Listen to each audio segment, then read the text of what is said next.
Bueno, amigas, amigos, muy buenas noches. Volvemos aquí en Trastienda, en la Radio de las Madres, aquí como todos los lunes a la noche. Bueno, esta noche estamos el equipo completo. Hace bastantes sesiones, que estamos, bastantes audiciones de esta, que estamos con el equipo completo, por suerte. Todavía no nos encanutaron a nadie. Hay algún riesgo, pero bueno, todavía estamos todos sueltos. Seguimos sueltos, que es importante. Bueno, esta noche se anima a volver con nosotros el ministro Agustín Rossi. Muchísimas gracias, Agustín, por estar con nosotros esta noche. Te agradecemos enormemente. Yo siempre digo que cada vez que alguien viene a esta audición a conversar con nosotros, se anima, es alguien que tiene un gran valor, por supuesto, ¿no? Bueno, muchas gracias por la invitación, Raúl, José. No, Raúl, por favor. Amado, un abrazo grande. Es un honor. Hermoso, espectacular.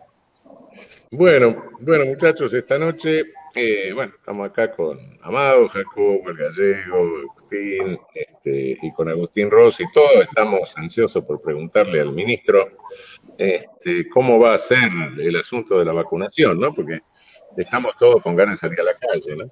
Algunos salen, pero nosotros no nos animamos tanto, ¿no? Los que somos veteranos tenemos un poco de miedo de esta situación y estamos esperando que vengan y nos enchufen la vacuna para poder largarnos de nuevo. Y bueno, yo por mi parte creo que voy a agarrar un avión y no voy a parar por 6 meses, más o menos.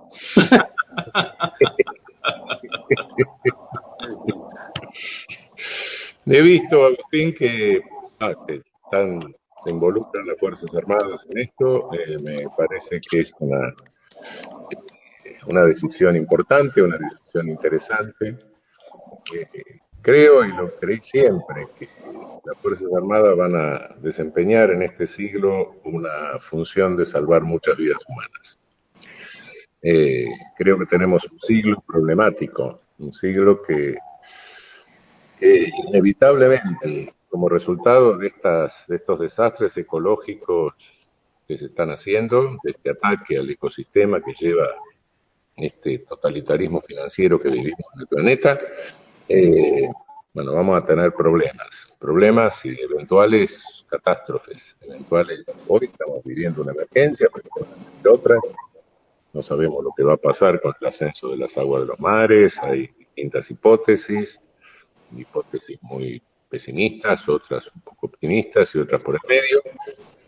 Pero en cualquiera de estas circunstancias, las únicas instituciones que tienen la capacidad de afrontar un desastre de esta naturaleza son las Fuerzas Armadas. De modo que creo que en este siglo el rol va a ser completamente distinto al rol del siglo pasado. No sé, puede ser que lo mío sea un delirio, pero no me parece tanto delirio. No, seguramente que no. De hecho, hace tiempo y que nosotros tratamos de impulsar a las Fuerzas Armadas que se preparen para esas circunstancias. La primera vez que se creó una Secretaría de Coordinación Militar ante la emergencia fue en el Ministerio de Defensa, fue durante la gestión de Cristina, cuando justamente en el momento en que yo asumí como ministro de Defensa, ya por el 2013, creamos por primera vez y empezamos a capacitar ya sobre lo ya existente. Convertimos muchas unidades militares en unidades militares de respuesta ante la emergencia, compramos equipamiento, logramos tener una mayor cantidad de equipamiento y participamos de una cantidad de hechos y una cantidad de circunstancias, ¿no? Obviamente que esa secretaría, como otras tantas cosas, desaparecieron durante el macrismo y en general no es que porque desapareció el rol de las Fuerzas Armadas, sino porque el macrismo subestimaba la conducción política de la defensa. Entonces, si esto lo van a hacer los militares, que lo conduzcan los militares. La mirada de la defensa, de la política, nunca estaba presente en esos ámbitos.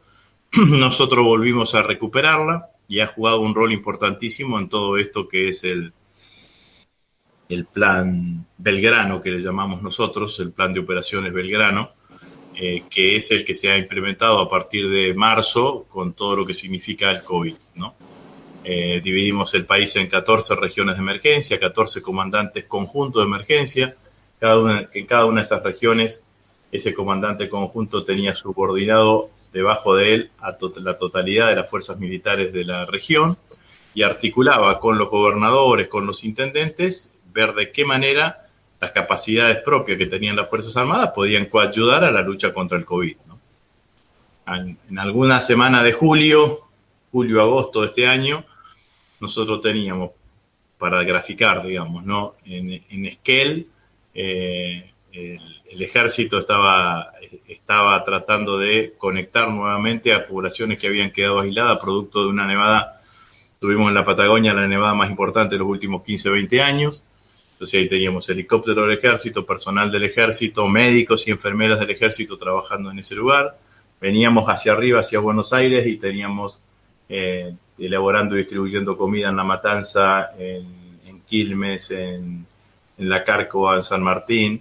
Nos íbamos más arriba y estábamos con brigadistas trabajando, brigadistas, 2 barcos de la Armada y 2 helicópteros del Ejército, trabajando, ayudando a la gente de la lucha nacional contra el fuego para terminar con los fuegos en las islas. Y si seguíamos al norte, nos encontrábamos en Salta y Jujuy apoyando a la fuerza de seguridad para tratar de cumplir todo el tema de que teníamos el cierre de las fronteras. Entonces, cuando vos ves el despliegue, bueno, para mí sin duda es el despliegue militar más importante después de la Guerra de Malvinas, por extensión geográfica, porque ocupa todo el país, y al mismo tiempo por la permanencia en el tiempo. Empezamos en marzo y nos quedaremos hasta que sigamos. En el marco de ese plan ahora aparece la campaña de vacunación. La campaña de vacunación tiene, desde el punto de vista logístico, dos fases, le digo yo. Una fase que llamo el viaje de la vacuna, ¿no? ¿Cómo hacemos para que la vacuna viaje una vez que llegue a Ezeiza y la distribuyamos en todos los lugares de la Argentina? Imaginemos capitales de provincia, las ciudades más importantes del interior del país.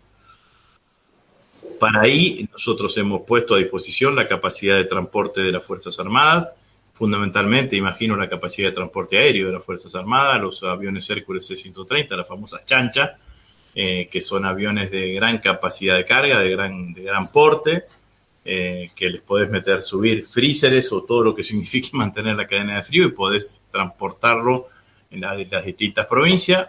Tenemos disponible 4/5 de esos Hércules hoy en Argentina, así que es una buena capacidad, habida cuenta de que la vacuna va a ir llegando de a poco, digamos, no es que, claro, no es que van a llegar todas juntas y la vas a tener que ir repartiendo. Así que, y después está la otra fase, que es la campaña de vacunación en sí mismo, donde ahí hay que poner la mirada en los gobiernos provinciales. Los gobiernos provinciales son los que llevan naturalmente las campañas de vacunación anuales que se hacen en cada una de las provincias. Están definiendo, en algunas provincias ya tienen casi todo definido, están definiendo planes de vacunación, definiendo vacunatorios. En provincias como, por ejemplo, en La Pampa, ya nos indicó el Ministerio de Salud de qué vacunatorio nos tenemos que hacer cargo con personal militar, y de otros se hace cargo la propia provincia o el Ministerio de Salud de la provincia. En otros, como en Córdoba, ya han hecho simulacros de vacunación, poner un equipo y cuánta gente vacunan en 12 horas, y eso, y ver cómo se va afianzando. Aportamos en eso nosotros todo lo que es el conocimiento que tienen las Fuerzas Armadas de que organizan el cronograma electoral cada 2 años. Claro. Las Fuerzas Armadas agarran las urnas, las llevan, cuidan el lugar de votación y después vuelven a agarrar las urnas con los votos adentro y los llevan a los lugares del escrutinio provisorio. Y ese es un gran elemento ordenador, porque claro, es una elección. En un día todos los argentinos nos movilizamos y sabemos a qué lugar tenemos que ir para hacer una acción, que es la emisión del voto. Yo creo que con ese elemento ordenador que es el padrón, si vos lo intersectás además con otras matrices, por ejemplo, mayores de 60 años, te va a ir permitiendo un ordenamiento, te diría casi automático, casi muy fácil. Digo, me imagino, Ciudad de Rosario, en el vacunatorio, no sé, Nuestra Señora de la Merced, digamos, ¿no? En el vacunatorio de Nuestra Señora de la Merced van a ir a vacunarse todos los adultos mayores que van a votar en la escuela tal, en la escuela tal, en la escuela tal, en la escuela tal, en la escuela tal, en la escuela tal, de esta manera. Los que terminan con la letra A el día lunes, los que terminan con la letra B y C el día, ¿me entendés? Y ahí lo tenés con un ordenamiento. No digo que sea exactamente esto, pero sí digo que el padrón electoral es un elemento ordenador importantísimo a mi criterio. ¿Qué le sumamos a eso? Obviamente, médicos y enfermeras militares, estudiantes de la licenciatura en el colegio militar, hay una licenciatura en enfermería, en la escuela de suboficiales Sargento Cabral hay una tecnicatura en enfermería, estudiantes de esas licenciaturas o de esas tecnicaturas, lugares para que se puedan adaptar para vacunatorios, los regimientos, los hospitales militares, tenemos 17 hospitales militares a lo largo y ancho de todo el país, 3 en la ciudad de Buenos Aires, 1 en Campo de Mayo, 2 en Bahía Blanca, 1 en Comodoro, otro en Río Gallegos, 1 más en Ushuaia, 1 en Paraná, 2 en Córdoba, 1 en Mendoza, 1 en Salta, 1 en Curuzucatea, y después todas los regimientos tienen comandos de sanidad, que se le llaman, ¿no? O divisiones de sanidad, que son para atender al personal militar, pero que todos tienen médicos, tienen enfermeras, que también pueden ser utilizados en toda la campaña propia de vacunación. Y después el personal militar que colabore con alguna actividad logística propia de la vacunación. Digo, lo que tenemos que buscar, ¿cuál va a ser el recurso crítico? El recurso crítico es el que te va a poner el que te va a pinchar. Claro. Entonces, el que pincha tiene que pinchar nada más. Sí. A otro tiene que estar cargando una computadora, otro tiene que venir y traer la vacuna del freezer. Bueno, todo eso también hay personal militar que pueda estar, que en el caso de que las provincias lo necesiten, van a estar trabajando en ese sentido. Mi mirada es que en las provincias están trabajando muy aceleradamente y en muchas muy organizados, digamos, ¿no? Ya con una mirada muy clara de cómo tiene que ser el circuito interno dentro de la provincia. Obviamente que al circuito interno también le aportamos la capacidad de transporte que puedan tener las Fuerzas Armadas, y también sabemos que, bueno, cuando empiece la campaña de vacunación más masiva, seguramente los lugares más complicados, también poblaciones chicas, digo, en la montaña, en la puna y demás, seguramente ahí también será responsabilidad de las Fuerzas Armadas los que encabecen el operativo en esos lugares. Te hago una pregunta, Agustín. Nosotros estuvimos trabajando con una simulación de campaña de vacunación y tal cual vos decís, nos paramos en el padrón, habiendo organizado elecciones, etcétera, pero de hecho comentábamos con Salvareza esto mismo la semana pasada, y a nosotros el dilema que nos daba, o el cuello de botella, lo teníamos precisamente en el personal de enfermería y en el personal que debía estar alrededor asistiéndolo. ¿Se piensa en el concepto de carga pública como es en los presidentes de mesa para las elecciones? Porque si no, a nosotros nos da 14 días lo que en la votación se hace en 1, si no tenemos 5 personas para cada uno que está vacunando. ¿O se piensa en algo más voluntario? Hasta ahora no estoy pensando, no veo que se esté pensando en el concepto de carga pública. Me parece que todos están pensando en servidores públicos, digamos, los empleados de los Ministerios de Salud, los empleados de la provincia, las Fuerzas Armadas, el personal de fuerza de seguridad. Ahora, no es, la verdad que es, Agustín, la primera vez que lo escucho, digamos, ¿no? Pero me parece que puede llegar a ser claramente interesante, digamos, ¿no? Lo que también hay que pensar es que a diferencia de las elecciones, pues no necesitas que todos voten en un día. Claro. Lo que podés hacer es ordenarlo, digamos, ¿no? Porque ¿cuáles son los objetivos? El objetivo más grueso es, independientemente de los esenciales, personal de la salud, Fuerza Armada, Fuerza de Seguridad y docentes. El objetivo es que entre enero, febrero y marzo tengamos inmunizado a la mayor cantidad de argentinos arriba de 60 años. El promedio de edad de los que lamentablemente fallecieron por COVID en la Argentina es 74 años. Entonces, si nosotros inmunizamos esa población antes de la llegada del otoño, en donde todos prevemos, por lo que vemos que está pasando en todo el mundo, de que con el otoño va a haber un COVID más agresivo cuando empiezan a bajar las temperaturas, lo que sentimos es que mientras transcurra todo el año, la agresividad sobre el sistema de salud, al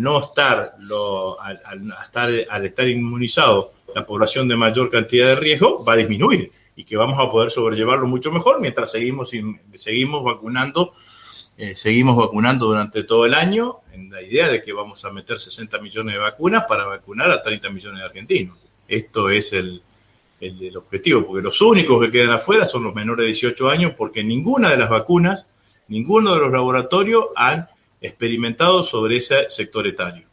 Digamos, ¿no? Son todos arriba de 18 años. Y seguir atentamente, porque este es otro tema, digamos, ¿no? Todos sabemos que en la historia de la humanidad la evolución de la calidad, la efectividad y la forma de administración de las vacunas es evolutiva, digamos, ¿no? De hecho, hoy estamos hablando todas vacunas de dos dosis, pero Johnson está investigando para una sola dosis. Si vos tenés una sola dosis, el esfuerzo logístico te disminuye en un 50%, digamos, ¿no? Así que en eso me parece que estamos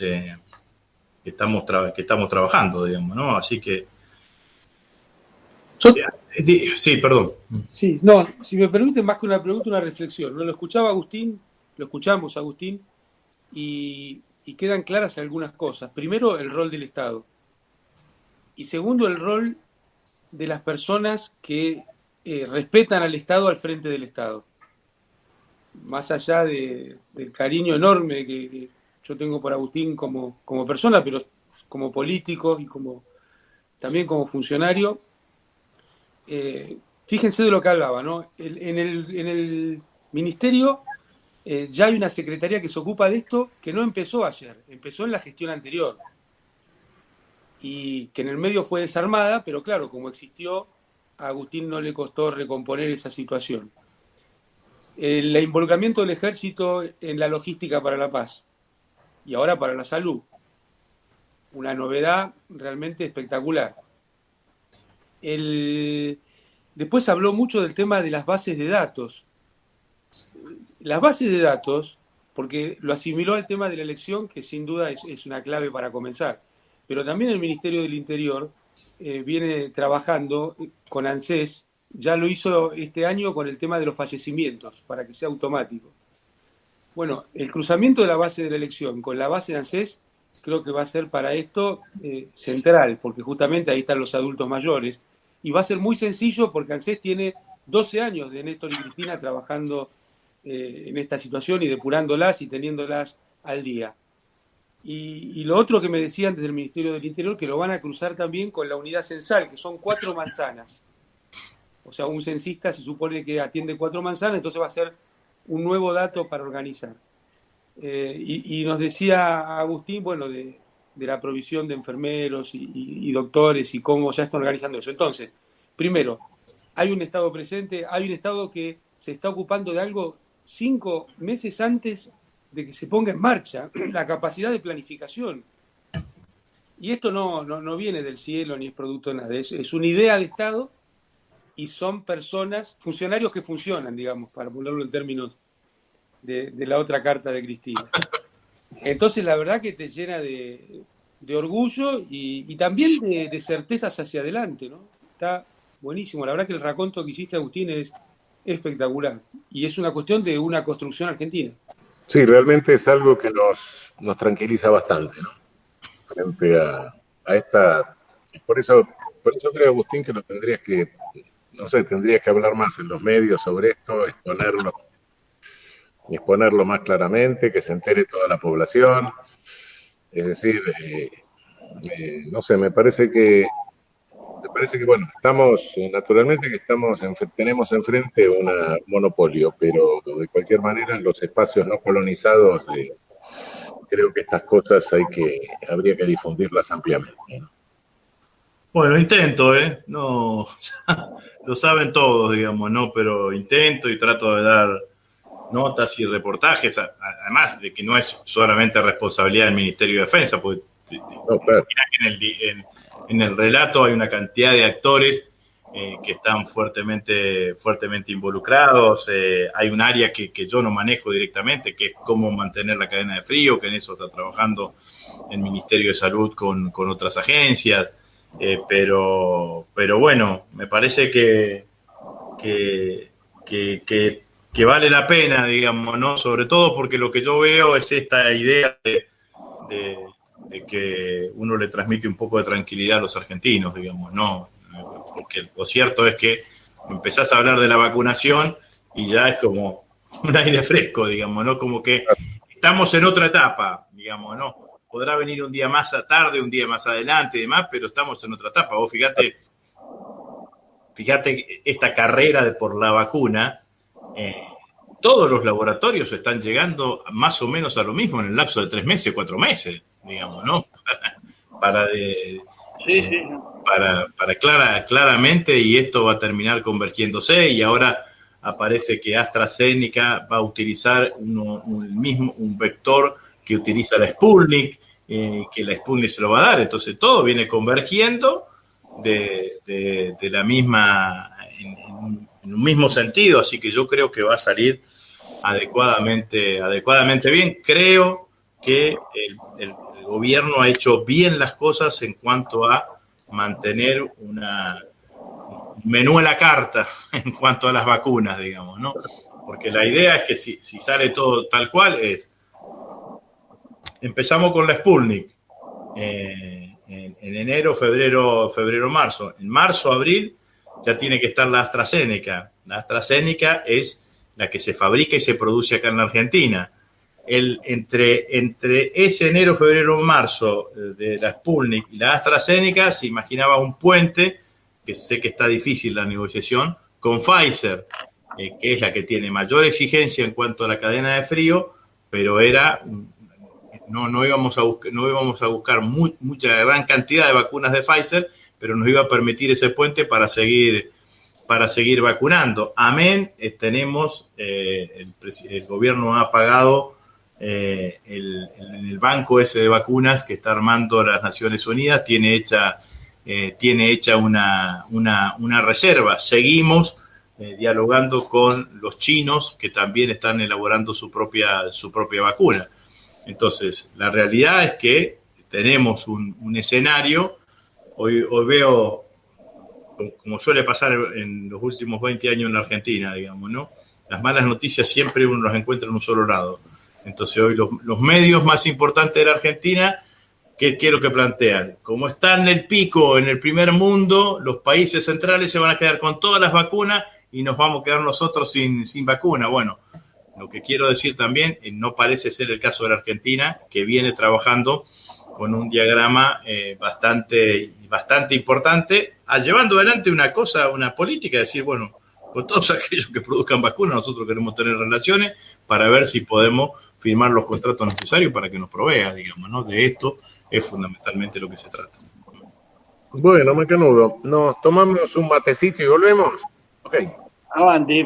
Muy bien. Dale. Queridas amigas, amigos, volvemos. Seguimos aquí en Trastienda, en la Radio de las Madres, hoy con el equipo completo, con el Gallego Martínez, con Agustín, con Jacobo, con Amado, y nos hace el honor de estar con nosotros hoy Agustín Rossi, nuestro ministro de Defensa. Estábamos hablando sobre la cuestión de la vacuna y la forma y el rol el importante rol que van a tener las Fuerzas Armadas en eso, y decíamos que bueno, que es importante difundir esto porque bueno, entramos en una etapa de superación de esta emergencia, hay una gran ansiedad en la opinión pública y lo que nos estaba explicando Agustín hasta hace un momento, bueno, realmente es algo que nos lleva tranquilidad. Y creo que puede llevar tranquilidad a toda la población. Bueno, Gallego, ¿vos querías preguntar algo? No, el tema se está saliendo un poco del libreto de lo que venimos charlando hasta ahora. Es una preocupación marginal en relación al motivo de esta reunión, que era evidentemente difundir el tema de la logística de la vacuna. Que es el tema, digamos, del Ara San Juan. En primer lugar, de la desaparición. En segundo lugar, de la ambigüedad con respecto al tema de la ubicación del submarino. Ese tema en el que se plantea que hay una sospecha seria de que se conocía la ubicación pocos días después del hundimiento. Y por último, el tema del espionaje a los familiares, que es una verdadera locura y aberración. No se salvó nadie en este país de ser espiado, ¿no? Verdaderamente. O sea, ¿qué es lo que pasó con eso, Agustín? Contame. Bueno, Contame. empiezo por el espionaje. A mí me parece que eso es, además Sí. de ser ilegal, profundamente inhumano, ¿no? Hay que tener una cabeza perversa para investigar al colectivo de familiares del Ara San Juan. Le digo, grafiquémoslo. Los hechos se dieron en el primer semestre del 2018, o sea, a meses del hundimiento del Ara San Juan, sobre ese colectivo de familiares que estaba integrado por esposas que habían perdido a sus maridos, padres y madres que habían perdido a sus hijos, o hijos que habían perdido a sus padres.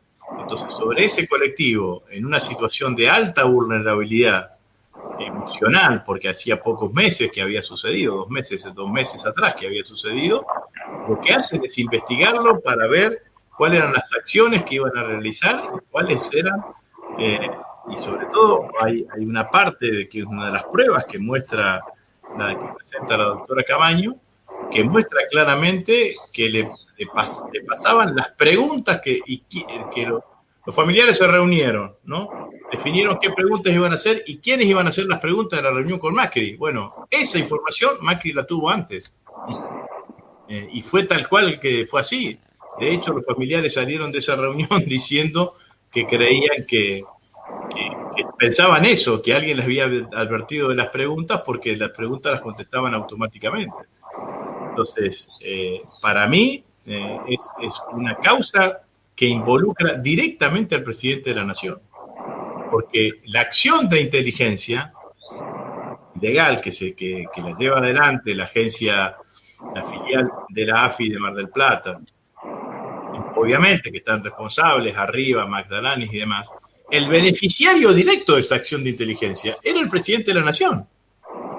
Si no solamente encargó hacer inteligencia para tal cosa, sino que encargó hacer inteligencia para él ir a una reunión y saber las preguntas que le iban a hacer. Entonces, es terrible, digamos, desde todo punto de vista. Es un caso de particular perversidad, por supuesto. De particular, muy perverso. Sí. Los tipos, los familiares estaban pidiendo que no se pare la búsqueda, que se logre justicia, contención. Claro. El Estado le dé contención y el tipo los manda a espiar, digamos, ¿no? Es terrible, digamos, ¿no? Después, sobre la investigación. Hay 3 instancias que se... Perdóname, Agustín, te quería hacer una reflexión. Sí, disculpa que te interrumpa, pero si en una situación de esa vos mandás a espiar a los familiares, ¿por qué los mandás a espiar? ¿Es para que conteste las preguntas o es porque estás ocultando algo? Que tenés miedo que se te descubra con las preguntas. Bueno, puede ser. También puede ser otra cosa, que lo que buscaban era tratar de lo que se hacen en las operaciones de inteligencia, de lograr un identikit de cada uno de los familiares para tratar de deslegitimar por algún tipo de operación el accionar del grupo. ¿Entendés? Pero entonces, de cualquier manera, o estás ocultando algo doloso o estás ocultando algo culposo. Sin duda. Porque si no, bueno, si a mí me hacen una pregunta y no tengo la respuesta, digo, bueno, se la voy a preguntar al ministro, lo vamos a buscar a tal lado, listo, yo no tengo nada que ocultar. No, sí, sin duda es así. Si averiguo antes qué me van a preguntar, y bueno, es porque no, guarda que me van a encontrar en curva. Bueno. ¿Por qué? ¿Qué estoy ocultando? Sí, o si no, lo otro más fácil, viste que Macri cada vez que le preguntaban algo que no sabía, decía te la debo. digamos, le iba a ser difícil una respuesta de esa característica ante los familiares, te la debo, digamos, ¿no? Sí, creo que es así. Lo que yo digo es que veo una cantidad de acciones, y de hecho, que está denunciado Macri, Magdalena y arriba sobre el tema de la inteligencia. En esta, Raúl, yo no soy abogado, ni jurista, ni nada. Me parece que la responsabilidad va directa. No es que tiene ningún otro camino, porque la verdad es que lo producido por la acción de inteligencia lo utiliza él. El usuario era él. El usuario era él, digamos, ¿no? Sí, aunque vos no lo hayas ordenado, si recibís el beneficio, y bueno, estás participando, claro. Estás participando. Presidente, mire, le van a preguntar esto. ¿Cómo lo averiguó usted? Y bueno, nosotros sabemos cómo averiguar. Y bueno. ¿Viste? El codito, digamos, de complicidad. No, me parece que eso es así. Sí. Bueno, y después sobre las investigaciones. ¿Sigo, Raúl? Pero para, Agustín, esto tampoco es presentado a la opinión pública claramente como lo estás diciendo. Es tremendo, como lo presentás, es demoledor. Bueno, sí. Sí, yo creo que sí que es demoledor. La verdad que creo que sí. Yo no, porque, viste, los ministerios tienen una cantidad de cosas que las cuales uno se entusiasma y te subyugan y también te alejan de ver la totalidad, digamos, ¿no? Cuando yo era diputado miraba más la totalidad, entonces claro. De otras causas de inteligencia estoy más alejado. Ahora, que esta me parece que involucra directamente al presidente, me parece que esta que es así, y que además, digamos, ¿no? Porque que vos le haga inteligencia a un dirigente político opositor está mal, está prohibido, es ilegal, pero que le hagas a un padre, una madre, a una mujer que perdieron su hijo hacía 2 meses, hay que ser perverso, digamos, ¿no? Es una perversidad enorme, ¿no? Una perversidad enorme. Y ahora, viste que esa causa que estaba en Mar del Plata pasó a Ramos Padilla, pasó a Dolores, porque en realidad esa causa, ¿cómo es? Vos corregime, Raúl, pero en realidad llega a la AFI esa información a partir de la investigación que está haciendo Ramos Padilla, que involucra a las agencias de la AFI del conurbano de la provincia de Buenos Aires. Entonces, pide información a todas esas filiales y entre las cosas que le mandan esta. Digamos, no es que estaba buscando esta y se encuentra con una cuestión de estas características. Por eso ahora la causa vuelve al juzgado madre, digamos, ¿no? Que fue el que ordenó la investigación, digamos. Cuesta mucho trabajo imaginar, realmente, un espionaje de esa característica. Es muy perverso, en serio. Yo creo, la verdad, he visto las cosas, o le metieron esas reuniones a los familiares, o le metieron un topo adentro de la reunión, o le pincharon teléfonos a los familiares y que permitieron construir todo eso. Quería hacerle una pregunta al ministro Rossi. Hace un tiempo atrás hubo algunos movimientos de Fuerzas Armadas que hacían planteos políticos y que fue preocupante en relación a una organización latente en Fuerzas Armadas en función de amenaza política y que fue gran preocupación por los organismos de derechos humanos. Esa situación, ¿cómo está políticamente dentro de las Fuerzas Armadas? Entiendo, Jacobo, que te refería a lo de la mesa de enlace. Sí, a la mesa de enlace, exactamente. Bueno, digamos, ¿no? Cuando se pusieron el nombre mesa de enlace ya me di cuenta de qué se trataba. No necesitaba ser parte de un estudioso. Cuando dije mesa de enlace, dije, bueno. Se llevó al 2008. Otra vez. Estamos, ¿viste? Vuelven los muertos vivos. Te persiguen a donde vayas. Claro, dije, bueno, justo a mí. Bueno, yo creo que en realidad fue un intento que los actores y protagonistas lo han intentado subestimar, pero fue un intento de construir una conducción militar o una referencia militar paralela a la conducción militar democrática, digo. La conducción militar democrática es la que designa el comandante en jefe de las Fuerzas Armadas, que no es otro que el presidente de la nación, que es elegido democráticamente por los argentinos cada 4 años. Digamos. Tan importante es que, si te fijas, hace 15 días atrás apareció una situación similar en España, en donde militares retirados armaron una especie de asociación y sacaron una comunicación más dura ahí, porque era toda una reivindicación al franquismo, digamos, ¿no? Acá no había una reivindicación a la dictadura, digamos, pero era una reivindicación al franquismo, pero que generó una respuesta de similares características por parte inclusive de las Fuerzas Armadas, de los propios jefes de las Fuerzas Armadas ahora, digamos, ¿no? ¿Qué fue eso? Para mí fue el intento de duplicar la representación militar en la Argentina. Entonces, sobre cada hecho político y o militar en la Argentina y o de la defensa, los tipos iban a opinar sobre el Ara San Juan, iban a opinar sobre la Operación Manuel Belgrano, iban a opinar sobre los sueldos de los militares, iban a opinar sobre abrir o no, ¿me entendés? Era una cuestión de esas características, con todos los condimentos de una clásica operación política. Un jefe, el general Bossi, fue secretario general del ejército durante la conducción de Balsa. Él, en su respuesta, intenta escudarse en Balsa. Dice, escuchame, yo estuve con Balsa. Balsa salió a matar a la mesa de enlace, digamos, salió a criticarla adecuadamente. Después que se fue del ejército, integró la CIDE de Santibáñez durante el gobierno de la Rúa. Y después se fue a una institución que es Sociedad Militar Seguros de Vida, que ahora voy a hablar de eso. Entonces dije, primero un jefe, después un financista, que es Sociedad Militar Seguros de Vida. ¿Qué es Sociedad Militar Seguros de Vida? Es la mutual más importante de la Argentina. Tiene el 50% de los depósitos de las mutuales de todo el país. Se sostiene fundamentalmente porque muchos militares, sobre todo retirados y sobre todo pensionadas, es decir, las esposas deciden, tienen su cuenta sueldo en esa financiera, en esa mutual,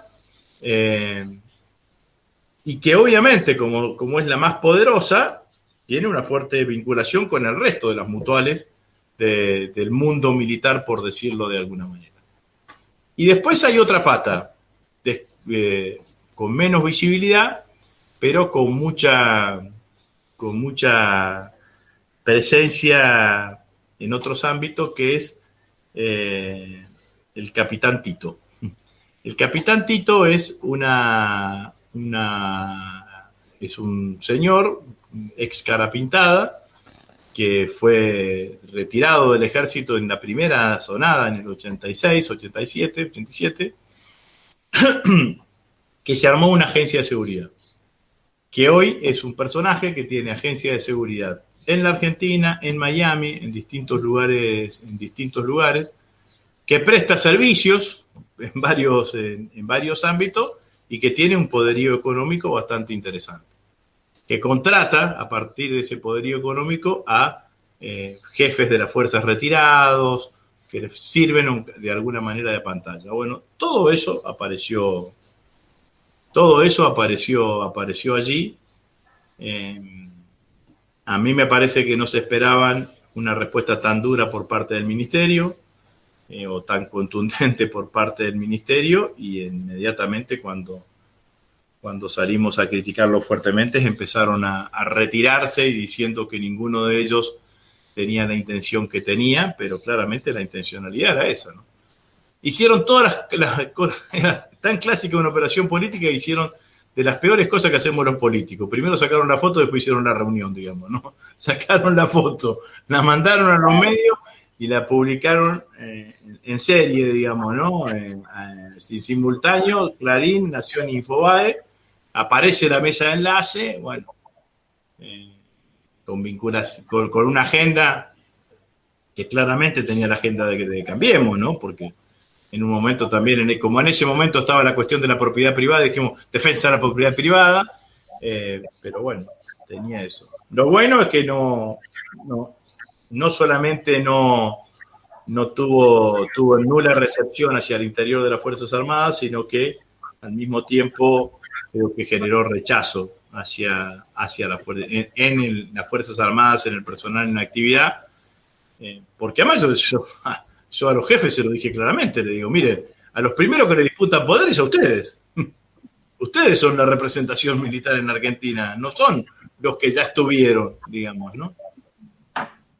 Y además, si hay alguno que no se puede quejar en la Argentina de los militares, son los retirados, porque con la decisión de Alberto de incorporar el suplemento no remunerativo a los suplementos no remunerativos que cobraban los militares en actividad remunerativo, eso tuvo un impacto directo en el personal retirado. Claro. Y están ganando 40, 50 mil pesos más de lo que ganaban antes, digamos, ¿no? Los tenientes generales que estaban allí en esa reunión cobran de bruto de una jubilación 230, 240 mil pesos. No es. Cuando vos lo escuchás diciendo, bueno, la recuperación del salario del personal militar, no estás hablando de vos, digamos, ¿no? Pues ellos van a tener jubilaciones más altas que la mía, digamos, cuando me jubile, porque me jubilaré por la caja de ANSES, que nunca paga eso. Digamos. Así que en ese marco, me parece que todo lo que hicieron fue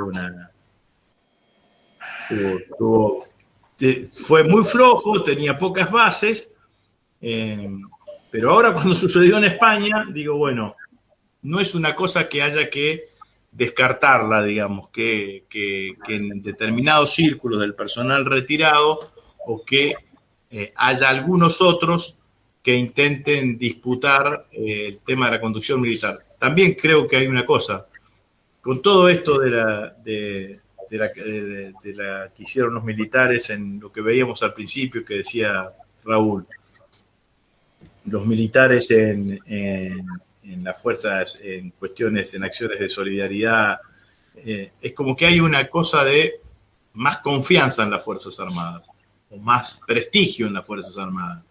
Y entonces también hay algunos que no quieren que eso nos lo quedemos nosotros, ¿viste? Esto es así.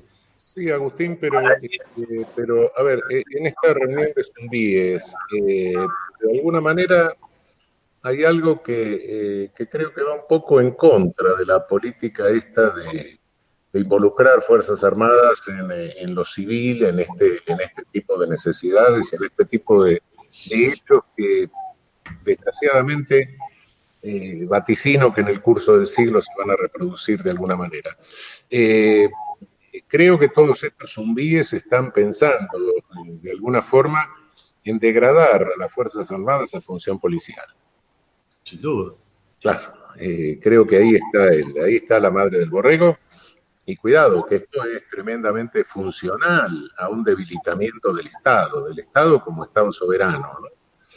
Porque obviamente si vos disfrazás de policías a los militares, estás degradando a las Fuerzas Armadas, estás llevando a las Fuerzas Armadas a cometer errores como en los países en que se lo ha hecho, estás llevando a las Fuerzas Armadas a que pierdan respeto a la población, y en definitiva estás debilitando la defensa nacional.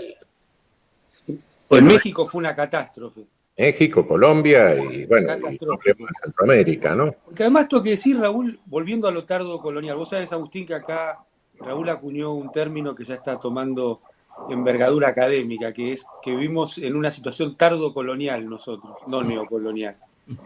Y esto que estaban reflexionando recién, claro, degrada a las Fuerzas Armadas dentro del país, las involucra en cuestiones policíacas, pero además le baja el costo del imperio porque reduce las Fuerzas Armadas de sus oponentes. O sea, las Fuerzas Armadas de Estados Unidos necesitan mucho menos fuerza para combatir Fuerzas Armadas degradadas en los países objetivos. Ahí yo comparto eso. De hecho, lo de la mesa de enlace hablaba de defensa y seguridad. Digamos, y de hecho había personajes que pertenecen a la fuerza de seguridad. Los de las Fuerzas Armadas eran los predominantes. Está claro que caída la doctrina de la seguridad nacional, que fue la que dio sustento a las dictaduras, se la reemplazó por las doctrinas de las nuevas amenazas, y en el marco de las nuevas amenazas aparece la figura esta genérica del narcoterrorismo, y aparece la necesidad como necesidad, involucrar a las Fuerzas Armadas en cuestiones de seguridad interior. Eso, como decía Amado, si vos convertís a las Fuerzas Armadas en una función policíaca, te quedás sin defensa. ¿Quién te da la defensa? El imperio, digamos, ¿no? En términos generales, eso es así. La Argentina, hay que decirlo con claridad, es el único país de América Latina, hasta hace poco era Uruguay también, que tenemos una diferencia tan tajante entre Fuerzas Armadas y fuerzas y entre defensa y seguridad. Tan tajante como la que tienen los Estados Unidos, digamos, ¿no? Porque los Estados Unidos claramente tienen diferenciadas las funciones de la defensa y las cuestiones de seguridad interior, acuérdense. Por supuesto, no son tontos. No. Pero acordate cuando fueron las revueltas por el conflicto racial que tuvo Trump, que Trump dijo, voy a mandar las Fuerzas Armadas a poner orden. El jefe del Pentágono dijo, nosotros no estamos para esto. Claro. nosotros estamos para otras cosas. Agustín, lo que quiero incorporar es a todo esto, digo, yo creo que estamos en un escenario distinto del mundo y que el mundo estático con un liderazgo omnipotente como el de los Estados Unidos que vivimos posteriormente a la caída de la Federación Rusa, de la Unión Soviética y la caída del muro de Berlín, hoy se está acomodando. Digamos, desde el punto de vista bélico, en la década del 80 del siglo pasado, la diferencia de poderío bélico entre Estados Unidos y China era 100-1. Hoy es 10-4 a favor de Estados Unidos. 100-1 a 10-4. Entonces, yo lo que veo es que para los próximos años, sobre América Latina va a haber otra política. No sé si va a ser solamente la política de involucremos las Fuerzas Armadas en cuestiones de seguridad interior. En realidad lo que veo en términos generales es que esas dos potencias ya no va a ser América Latina el patio trasero del mundo, sino que creo que en realidad va a ser un territorio de disputa.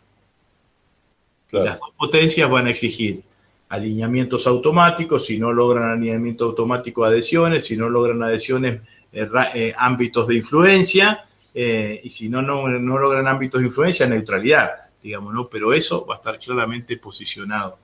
Entonces, en ese marco también la política de defensa y la política exterior argentina son fundamentales, digamos, ¿no? Para ver dónde ubicamos la Argentina en los próximos años. Y a eso le sumás la nueva configuración europea, que es desde el punto de vista político, no desde el punto de vista militar, porque Inglaterra sigue estando en la OTAN, digamos, ¿no?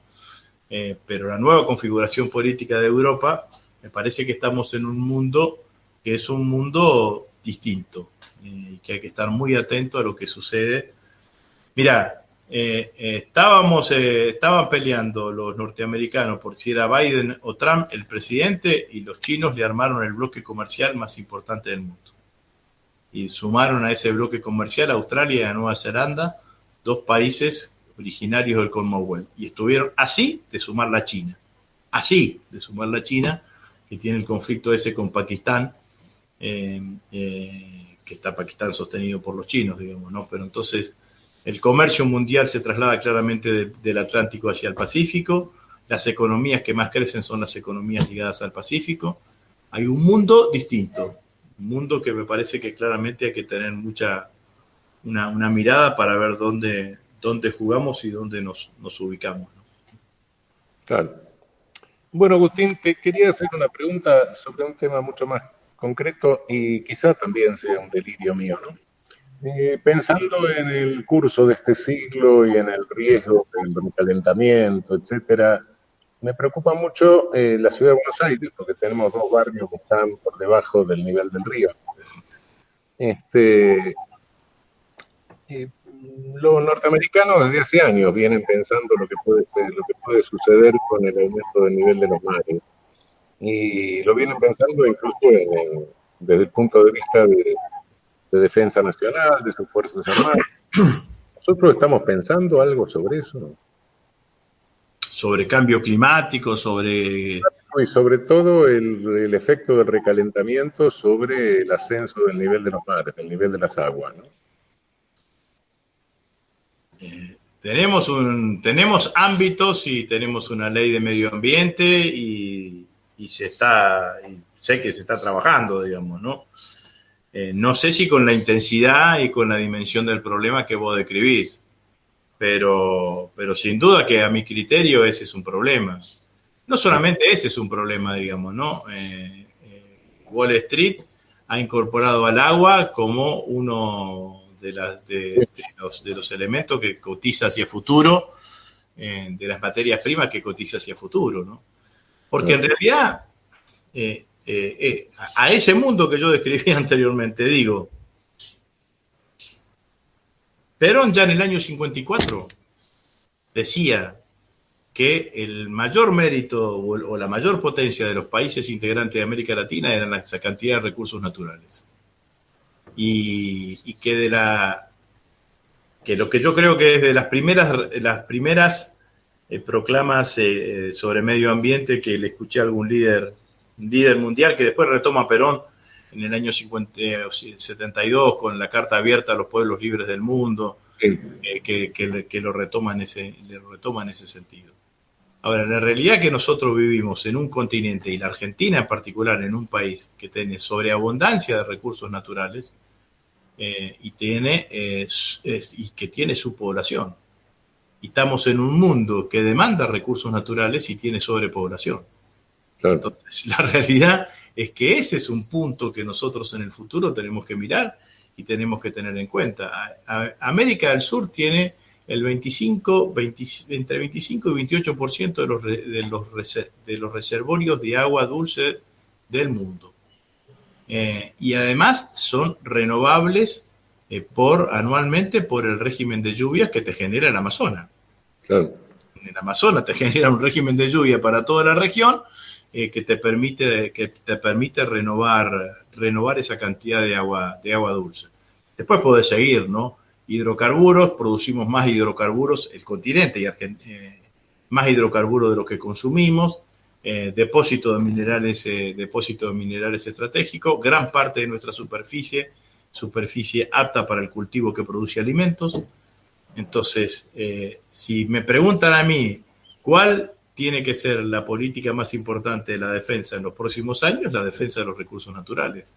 Digamos, el Estado tendría que tener una defensa de los recursos naturales y de la correcta explotación y mantenimiento de esos recursos naturales está íntimamente ligado al destino de nuestro pueblo. El extractivismo es complejo, digamos, ¿no? Porque el extractivismo no es que vos venís con el extractivismo y es todo negativo, ¿no? El extractivismo trae una burbuja de riqueza y una burbuja de mejoría en cada una de las regiones en donde se hace. El problema es que cuando se va al extractivismo, volvés al punto inicial, cuando era todo desierto y todo pobreza. Sí, porque nací en el norte de Santa Fe y nací con la historia de la Forestal a cuesta, digamos, ¿no? La Forestal fuera eso, digamos, una empresa inglesa que se dedicó a talar los bosques de quebracho, ni siquiera utilizaban la madera, porque la madera se quedaba acá en la Argentina, digamos, ¿no? Para los durmientes de ferrocarril, pero lo que más le interesaba era el tanino, que el tanino le permitía preservar los cueros. Cuando se terminaron los bosques de quebracho, se fueron. Entonces, este es el problema que la Argentina tiene que resolver y que es la gran contradicción de América Latina, a mi criterio. Sí. Indiscutiblemente que lo tiene desde siempre, ¿no? No en vano se derogó la Constitución del 49, ¿no? Es así. Claro. Ahí está la clave de nuestro drama. Ahí está la clave del asunto. Como continente. Porque vos fíjate, ¿no? Me molestaba. Festejamos o conmemoramos el Día de la Soberanía en la lucha por el río Paraná, para que no sea como un mar y sea un río interior. Hoy vos mirás el río Paraná y tiene más banderitas que las Naciones Unidas. Sí. Entonces viene a cuento de la nueva forestal, parecido, ¿no? O casi peor, porque inclusive hay una empresa extranjera que es la que lleva adelante el dragado. Andá a fijarte en el río Mississippi si esto sucede así. Es el ejército de Estados Unidos el que lleva el dragado. Entonces acá está el drama continental. Eso es así. Es todo un tema. Es todo un tema, todo un debate. Bueno, Máximo, te agradecemos. Vamos avanzando. Sí. Bueno, te agradecemos muchísimo. y te recomendamos que esto que nos dijiste al principio acá, que lo explicaste tan claramente, por favor, trata de explicarlo a todo el mundo en cuanto espacio no colonizado tengamos en nuestros medios. Bueno, muchísimas gracias, Agustín. Y ahí nos vemos y muchísima suerte, mucho éxito. Bueno, muchas gracias a todos ustedes, un gran abrazo, un saludo grande para todos, Amado, en el corazón. Fuerte abrazo. Muchas gracias. Gracias. Nos vamos a tomar otro mate y volvemos. Bueno, volvemos, continuamos aquí en Trastienda, en la Radio de las Madres, como todos los lunes a esta hora, y estamos conversando acá con el equipo. Nos dejó medio mudo la cosa de lo que explicó Agustín Rossi con tanta claridad, etcétera. Bueno, que lleva tranquilidad, pero creemos que esta tranquilidad tiene que llevarse a toda la población de alguna manera.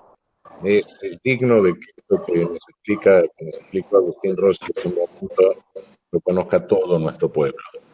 Bueno, continuamos esta semana con algunas novedades, una de las tantas novedades fue, bueno, la decisión, la votación de la Cámara de Diputados respecto del tema del aborto. Una distribución de votos interesante, por otra parte. Pero bueno, superó la Cámara de Diputados, veremos lo que pasa en el Senado. ¿Qué pronóstico tienen ustedes respecto del Senado? ¿Qué impresión tienen? Bueno, pareciera que la situación es más favorable que la votación del año pasado, ¿no? Por composición y por clima. Ojalá. Ojalá que así sea, sí. Ojalá.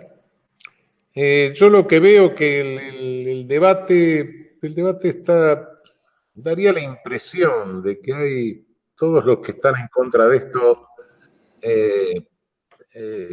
están reduciendo, están incurriendo en un falso debate, ¿no? Como si la cosa fuese abortismo o antiabortismo. Es ridículo plantear las cosas en esos términos, realmente, ¿no? Es como fue lo del divorcio, ¿no? En su momento. Algo así, sí, pero esto es peor todavía. Vos sabés, Raúl, que ayer Mónica me hacía un planteo tan sencillo que a veces pasa desapercibido. Los mismos grupos políticos que hacen tanta laraca con el tema de la vida son los que después quieren negarle a esa vida fondos para la educación, la salud, las cuestiones sociales. Entonces, ahí hay un argumento que queda desnudo lo falaz que es, ¿no? Sí, voy un poquito más lejos, Amado. Si instalás el debate de la pena de muerte, ¿qué dirían estos tipos? O la baja de imputabilidad. Tal cual. Bueno, la baja de imputabilidad no quiero ni hablar lo que le escuché decir a la señora Bullrich, que tienen que bajar la edad de imputabilidad para que no tengamos las maras de Honduras. Yo realmente hay cosas que verdaderamente son intolerables. Esta señora fue ministra de Seguridad. Esta señora no tiene idea de lo que pasa en el continente. Esta señora no tiene idea de lo que son las maras de Guatemala, de El Salvador o de Honduras. ¿Qué tenemos que ver nosotros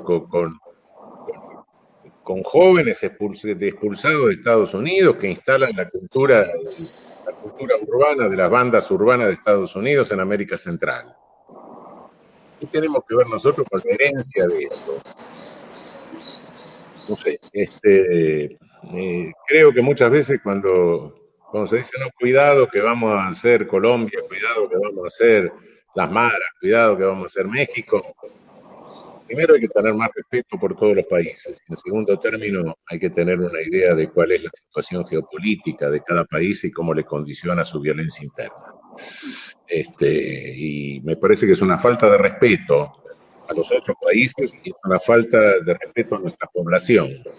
Jugar apostando a la ignorancia de la población. Aparte, siempre vamos a ser alguien. ¿Por qué no somos nosotros? Pero no tiene sentido, incluso. Es ridículo. Y además fíjate en las estadísticas, en los números. ¿Cuántos tenés menores de 16 años que cometen un homicidio. De 200, que más o menos es el universo de la Ciudad de Buenos Aires, 190, 210, etcétera, oscila por eso. Algún año no tenés ninguno y otro año tenés uno. Bueno, cuídate de los veteranos, entonces, si estamos fijándonos en franjas etarias. Ese no es el problema de nuestra violencia, en fin, pero eso me irritó escuchar semejante cosa porque es realmente sembrar el terror apostando a la ignorancia de la población. Bueno, es un poco la base filosófica del espacio político que pertenece la ministra, o la exministra, mejor dicho. Sí, como si la ex ministra fue la que manejó la seguridad tuya y la mía. Exactamente, sí, señor. La que maneja esta seguridad, yo no salgo a la calle. Además hay una cosa que se me ocurrió, Amado, cuando dijiste el comentario de lo que te dijo Mónica, es que filosóficamente a la gente que pertenece, digamos, al sector antiderecho, te das cuenta, etcétera, etcétera, etcétera, para esa gente sobra la mitad de la población de la Argentina. Este es el tema. O sea, Argentina estaría mucho mejor con 22 o 23 millones de habitantes, te das cuenta sacando 20 millones de habitantes del medio, básicamente. Entonces, evidentemente... ¿Qué? Son del partido maltusiano, Galle, tal cual. Exactamente, este es el tema. Yo hablo desde un punto de vista puramente criminológico. ¿Nos gusta el aborto o no nos gusta el aborto? A mí no me gusta el aborto, quiero bajar el número de abortos, si es posible. Bueno, pero ¿cuántos cientos de miles de abortos se cometen en la Argentina? Y se cometen la mayoría en condiciones de seguridad en clínicas. Quien no puede pagarse eso es la víctima, la mujer víctima. El aborto es un hecho impune, no sirve para nada lo que está en el Código Penal. Creo que en todos los años de juez que he tenido, debo haber tenido 7, 8, 9 causas por aborto porque se murió la mujer. Entonces, ¿para qué lo tenemos en el Código Penal? Y bueno, si lo tenemos en el Código Penal para mantener la criminalidad organizada de aborteros, bueno, no me parece que sea la función del Código Penal. Por otra parte, bueno, ese aborto que se hace, esos cientos de miles que se hacen en clínicas en condiciones de seguridad, se van a seguir haciendo,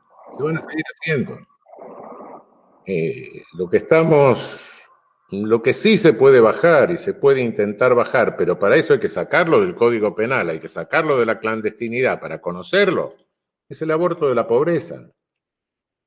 Quizá alguna mujer que vaya al hospital se le diga, bueno, pero mira que podés tener una asistencia social, podés tener, te pueden facilitar recursos económicos, te pueden apoyar. Es el único que podemos bajar. El aborto de comodidad no lo vamos a bajar. Claro, me pueden decir, bueno, pero ¿y por qué no se persigue policialmente más el aborto? Es como todo fenómeno de criminalidad organizada, si lo perseguís más, lo que vas a hacer es aumentar el precio del servicio ilícito. Y por ende van a quedar más mujeres que no pueden pagarlo, y por ende vas a tener más mujeres víctimas.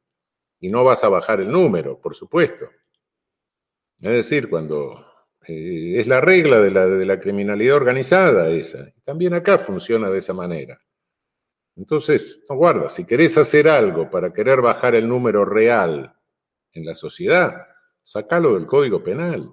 No podés controlar, no podés intentar por lo menos, controlar o bajar un fenómeno que lo tenés en la clandestinidad. Eso es un absurdo. Entonces, cuidado, ese planteo de que o abortista o antiabortista es falso, es naturalmente falso. Es decir, sí, sigamos como estamos. Entonces, el aborto sigue siendo impune y además se mueren mujeres. Bueno, hagamos algo.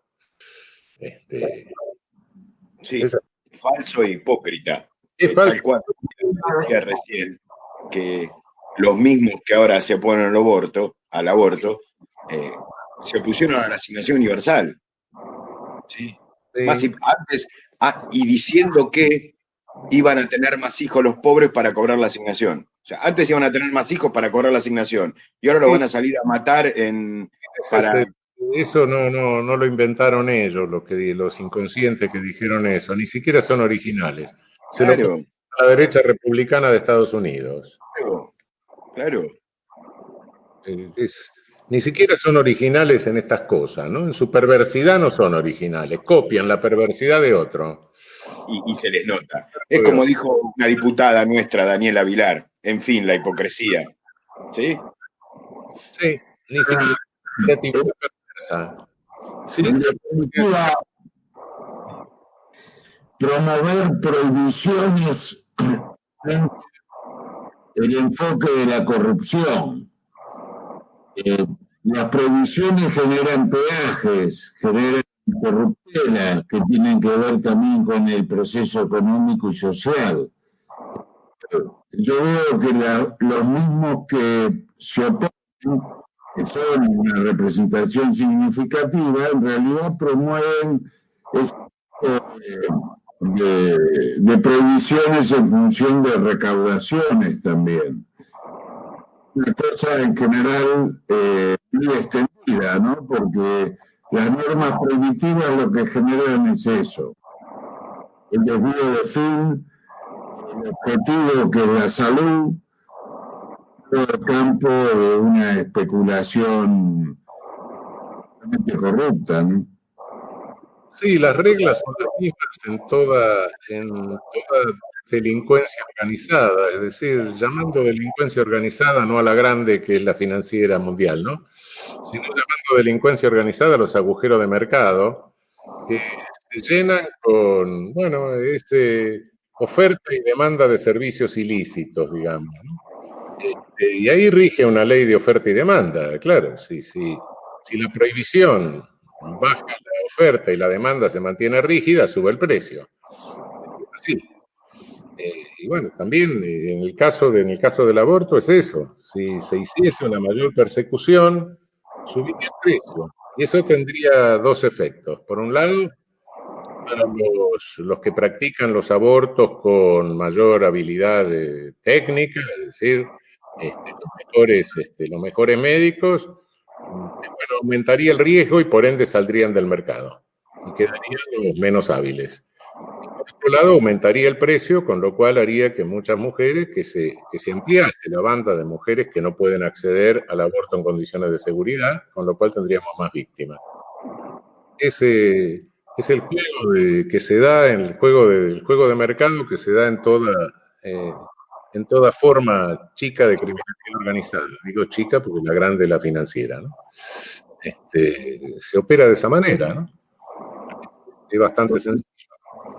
El propio desvío del tema, de sacarlo de una cuestión de salud a una cuestión de tipo moral, ética, es decir, con otros fundamentos, el tema de las dos vidas, etcétera, aumentar el circuito pirata, el circuito de otra esfera de protección policial que también debe pagarse, o judicial, ¿no? Claro. Porque después se arranca todo el mecanismo superestructural de defensa de los corruptos. Es decir, tiene un alimento los circuitos paralelos en función de estas prohibiciones, ¿no? Por supuesto, claro, naturalmente que todas estas clínicas tienen protección, pagan cierta protección, eso no cabe la menor duda. Pero bueno, el hecho es que hoy en la sociedad tenemos cientos de miles de abortos y nadie hace nada por bajar ese número. Esa es la realidad. Sí, porque se cambia el enfoque del tema y se instala otro enfoque del tema.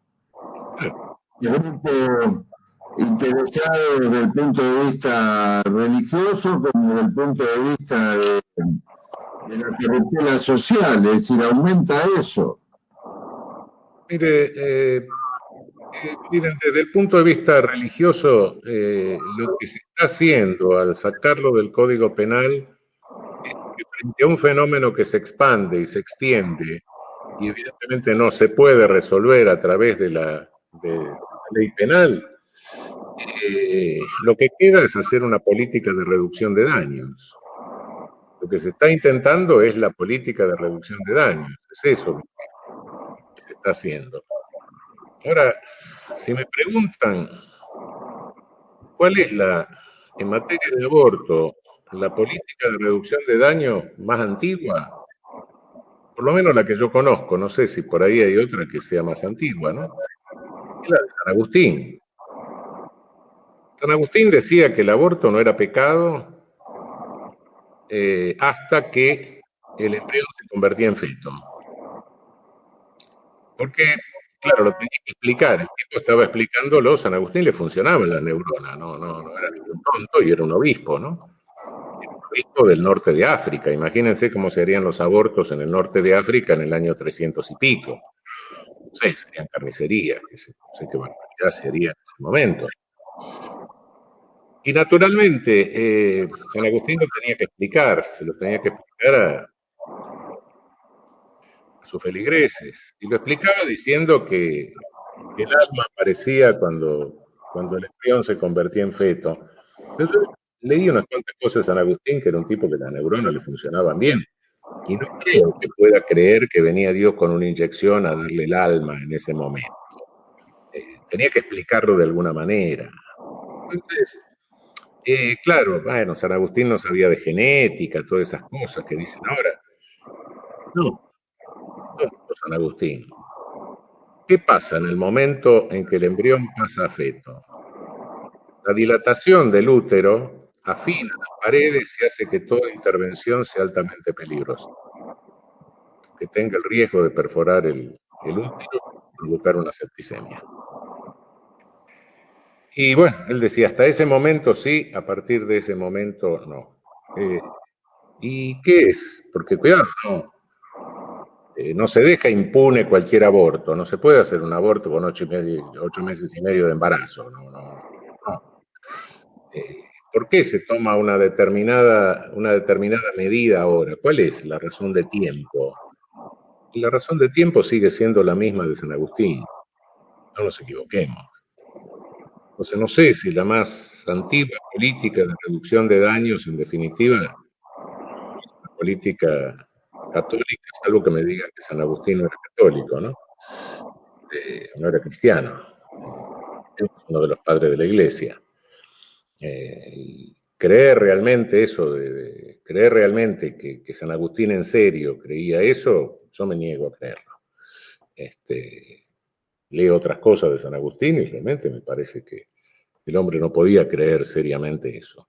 Lo que sí creo es que como obispo dijo, no, paremos cualquier carnicería de esta naturaleza. Creo que esa fue la política. De modo que la política de reducción de daños, claro, me pueden decir, bueno, pero entonces si mañana se generaliza el homicidio, también tenemos que hacer una política de reducción de daños. Y miren, no me gusta, pero sí. Cuando se generaliza el homicidio se llama guerra. Y nunca he visto que una guerra termine con el Código Penal. A veces cuando, bueno, se le aplica al vencido, pero la guerra terminó antes. No hay nada que hacerle. La guerra no termina con el Código Penal. Cuando un fenómeno se generaliza, hay que buscar una solución la solución punitiva tiene límites. Y cuando el límite ese nos damos cuenta que no funciona, bueno, hay que buscar otra solución. Y creo que sacarlo del Código Penal puede salvar unas cuantas vidas, no solo de mujeres, sino incluso de fetos. Creo que eso podría llevar a una política que reduzca el número de abortos de la pobreza. Estoy hablando en términos... Sí, qué nivel de profundidad. Faltó ese nivel de profundidad en el debate, Raúl. No, una cosa quiero mencionar. Zaffaroni a la cámara. Sí, yo no me quiero olvidar de algo. El plan de los 1000 días que se votó después del IBE es fundamental y va a pasar a la historia como otra ampliación de derechos fundamental. El plan de 1000 días es trascendente, está muy bueno. Va a dar que hablar de acá a 5 o 10 años de lo que va a generar en términos de mejora en las condiciones de la infancia. Sí, es una preocupación eterna del peronismo, por otra parte. El cuidado de la salud de la infancia es una cuestión de todo el peronismo lo podemos olvidar. Y creo que esto es parte de lo mismo. Acordate que acusaron al primer peronismo de ser eugenista. Trataron de echar sombra sobre la acción de aquel peronismo. Y bueno, era una época donde sí, la eugenesia funcionaba, pero en la Argentina los eugenistas de aquella época se dividieron en dos, como siempre, había eugenistas peronistas y eugenistas gorilas. Pero había una eugenesia negativa, una eugenesia nazi. Cuidado, que también había una eugenesia positiva que hablaba de cuidar la salud, cuidar la maternidad, proteger la maternidad, la alimentación infantil, etcétera. Cuando nosotros de chicos nos mandaban a que nos revisáramos la dentadura en la escuela, en el primer peronismo, era parte de eso, ¿no? Es lo que hoy creo que se continúa en ese sentido, ¿no? Bueno, nos vamos a tomar otro mate y volvemos. Sí, señor. Sí, señor. Bueno, amigas, amigos, bueno, ya volvemos. Continuamos aquí con el último bloquecito que nos queda. Ya hemos tomado nuestro matecito con todas las condiciones higiénicas, no lo podemos hacer de otra manera porque estamos a distancia. Bueno, Jacobo, ¿usted quería preguntar algo? Yo quería hacer un comentario y preguntarle a Amado la cuestión de posiciones del gobierno encarnadas por el ministro Guzmán y el debate abierto con Roca y todo lo que es este impuesto a las grandes riquezas que tanto se resisten capitalistas financieros. Bueno, Jacobo, el tema del impuesto a las riquezas de tan obvio parece que es una discusión estéril, ¿no? Porque que haya una defensa cerrada de las 8.000 familias que tienen mayor riqueza por aquellos que serían los beneficiarios, porque en definitiva los beneficiarios del Estado y del funcionamiento de una sociedad más armónica son las clases medias. Las clases medias en la humanidad aparecen con el rol del Estado presente y la institucionalización de las cuestiones de la seguridad social, el trabajo público, las obras públicas de envergadura. Suena muy extraño, pero es así, ¿no? Me parece que es un tema sobre el que en algún momento habría que profundizar, esa dicotomización.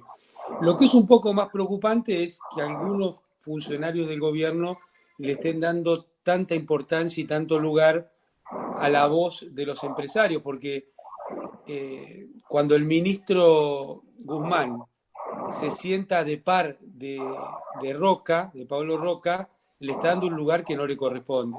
Por supuesto que necesitamos una sociedad donde todos nos escuchamos, todos nos entendemos, pero el rol del Estado es el rol del Estado. Al ministro Guzmán lo puso ahí el presidente Alberto Fernández, que lo puso ahí la democracia argentina, el pueblo argentino. A Roca, su trayectoria es otra forma en la cual llegó a ese lugar, ¿no es cierto?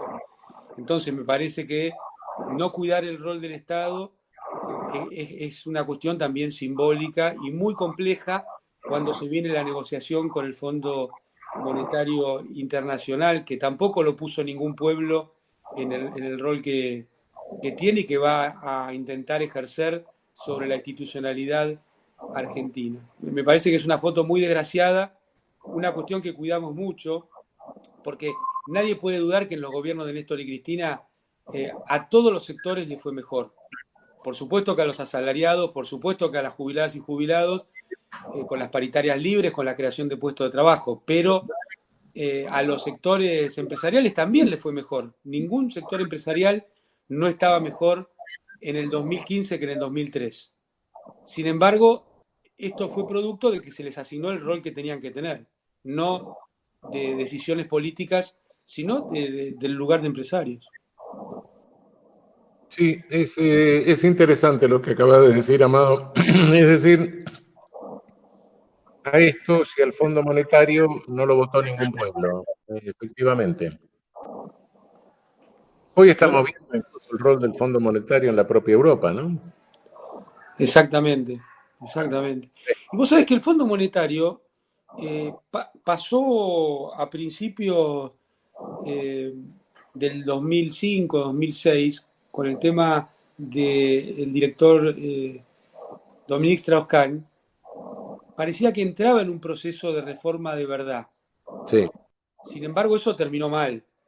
Y Sí. yo no voy a defender a ninguna cuestión que no haya que defender, pero lo que hay que mirarse es que cada vez que hay un intento de alterar las correlaciones de fuerzas, aparece alguna cosa que, bueno, es explosiva y lo corta, ¿no?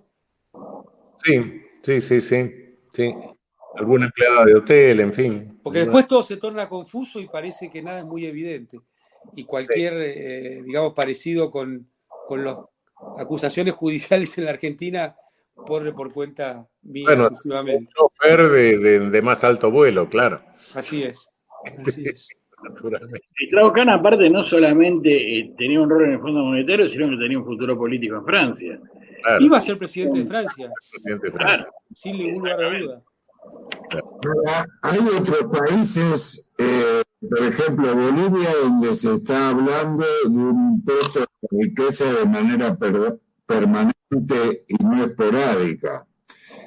Ya se está marcando un camino de una perspectiva de mayor igualación social, ¿no? O sea, que Argentina se resiste a un impuesto o esta contribución momentánea o única. Sí. Perdón, por ahí estoy equivocado, Amado, pero después de todo esto no es de alguna manera una variable, el impuesto progresivo a la renta, que la llevó quizá a un extremo dentro de un panorama democrático que nadie puede negar, los países escandinavos. Sí, claro. Por eso a mí me parece que la medida que se votó, más allá de que tenga poco impacto económico, tiene mucho impacto simbólico y político, porque puede ser la antesala de un impuesto que funcione mucho mejor. No nos olvidemos que Roosevelt llevó el impuesto a las ganancias en los 30 en Estados Unidos al 90%. Es decir, en una sociedad que está enfrentando situaciones complejas, es ridículo que los que más tengan no sean los que más aportan, ¿no? Porque inclusive se producen circunstancias en las cuales hay empresas que se ven beneficiadas por la desgracia. Pensemos en todo lo vinculado a Internet o a entrega a domicilio que hay hoy. Bueno, tiene una situación de ganancias extraordinarias, no por su creatividad ni por su valentía empresarial, sino simplemente porque a la sociedad se le hizo imposible salir de su casa. Entonces es ridículo que eso se convierta en fuente de ganancia extraordinaria. Sí, acordate que Roosevelt hizo eso y para eso tuvo que reformar la Corte Suprema, ¿no? Así es. Pensar que se le murieron algunos tipos, ¿no? Qué tema hoy, ¿no? Es un pequeño tema, sí. sí, tal cual. Sí. 90 años después parece que nos encontramos con el mismo problema. La Corte Suprema norteamericana desde los años, las últimas décadas del siglo XIX, sostenía la tesis del derrame, ¿no?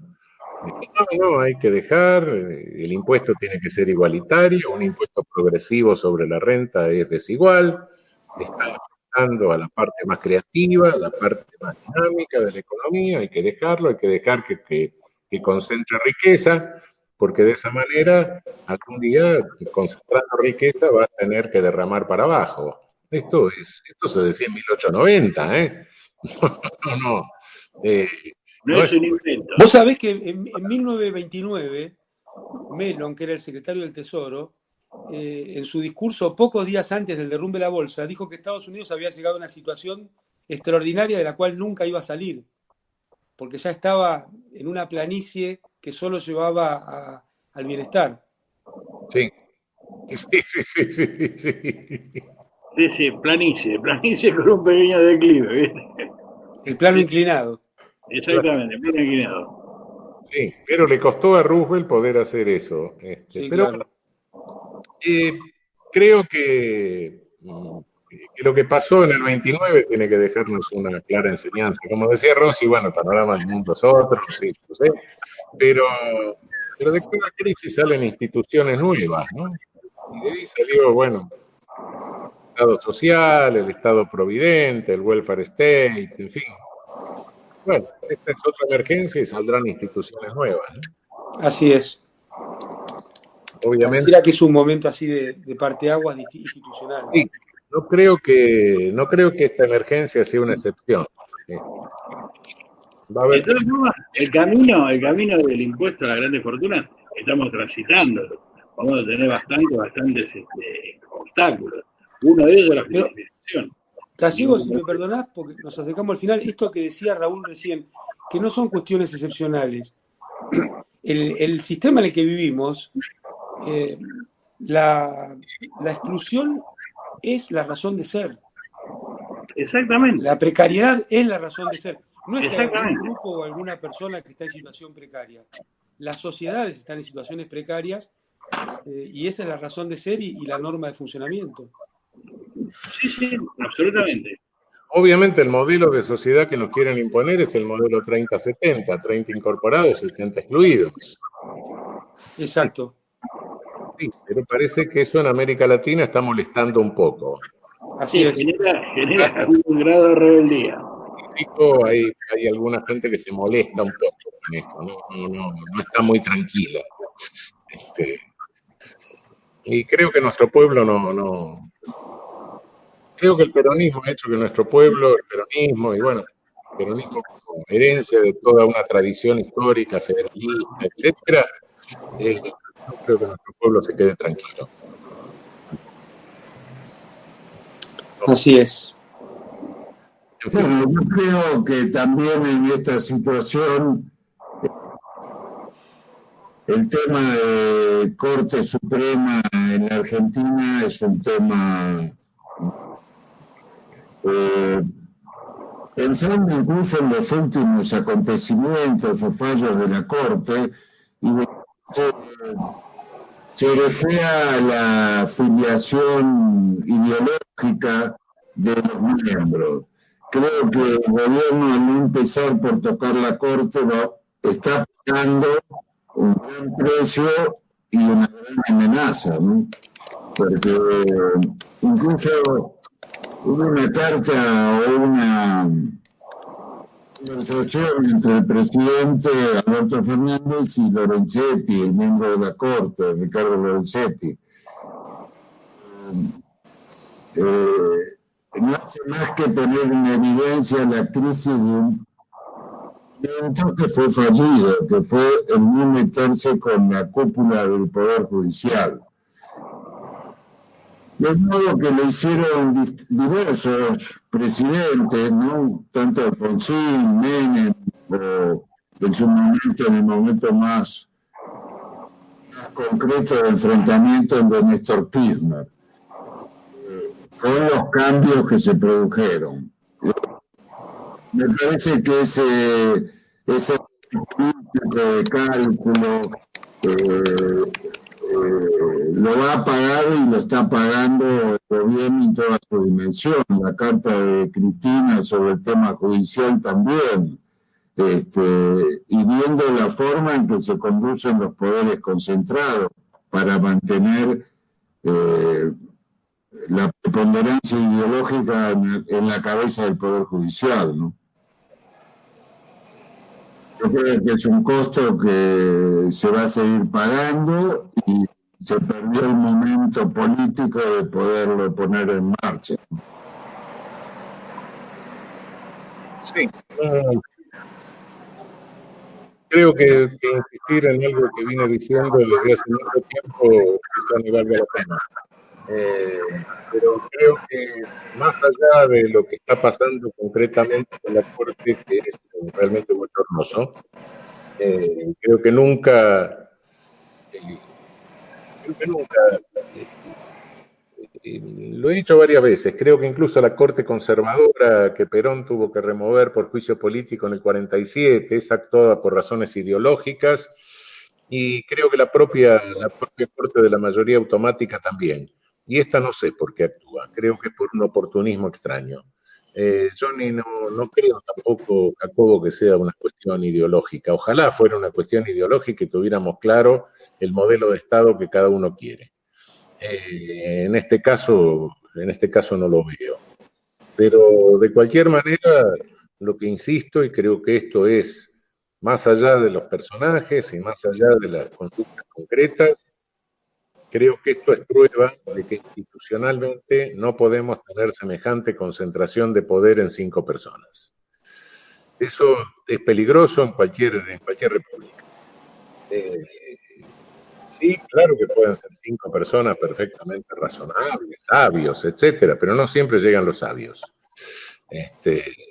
Y aparte, alguna vez lo dijo un griego, ¿no? Si tuviéramos a alguien suficientemente sabio, santo, absolutamente neutral, etcétera, y lo mejor sería acompañarlo hasta la frontera y decirle, mira, andate, lleno de honores, etcétera, porque mira que nosotros no somos así. Entonces vos sos un tipo raro en esto, no te acomodás a la sociedad nuestra. Y efectivamente, creo que acá hay un problema institucional, y el problema institucional es la enorme concentración de poder y la estructura totalmente irracional que tiene nuestro Poder Judicial, que ha permitido que pase esto, ¿no? Bueno, en fin, es una vez más que lo repito simplemente, ¿no? Sí, y el error siempre de quererlo cambiar cuando estén dadas las relaciones de fuerza. En teoría del poder, esperar a que cambien las relaciones de fuerza siempre es un error. Hay que tener conductas de metapoder que impliquen precisamente poder cambiar las reglas del juego para que no haga falta jugar el juego del otro. Porque Sí. si esperamos que mejoren las relaciones de fuerza, siempre vamos a correr de atrás. Sí. El ejemplo de Néstor Kirchner, con el 22% de los votos, te das cuenta, digamos, juega por la Corte. A la Corte de la mayoría automática, a eso me refiero. Y la jugada salió muy, pero muy bien. La Corte había acumulado una cuota de prestigio lo suficientemente grande como para que fuera una presa fácil, digamos. Presa que se puede llegar a cobrar sin pagar un costo político demasiado alto. Y volvamos al antecedente de Roosevelt, que con todo alguien de la Corte se le tuvo que dar vuelta al final y decir, no te vamos a declarar más la inconstitucionalidad de las leyes. Con eso cambió la mayoría. ¿Y por qué? Por la presión popular, por la presión democrática, sin lugar a dudas. Bueno, creo que hemos llegado al final.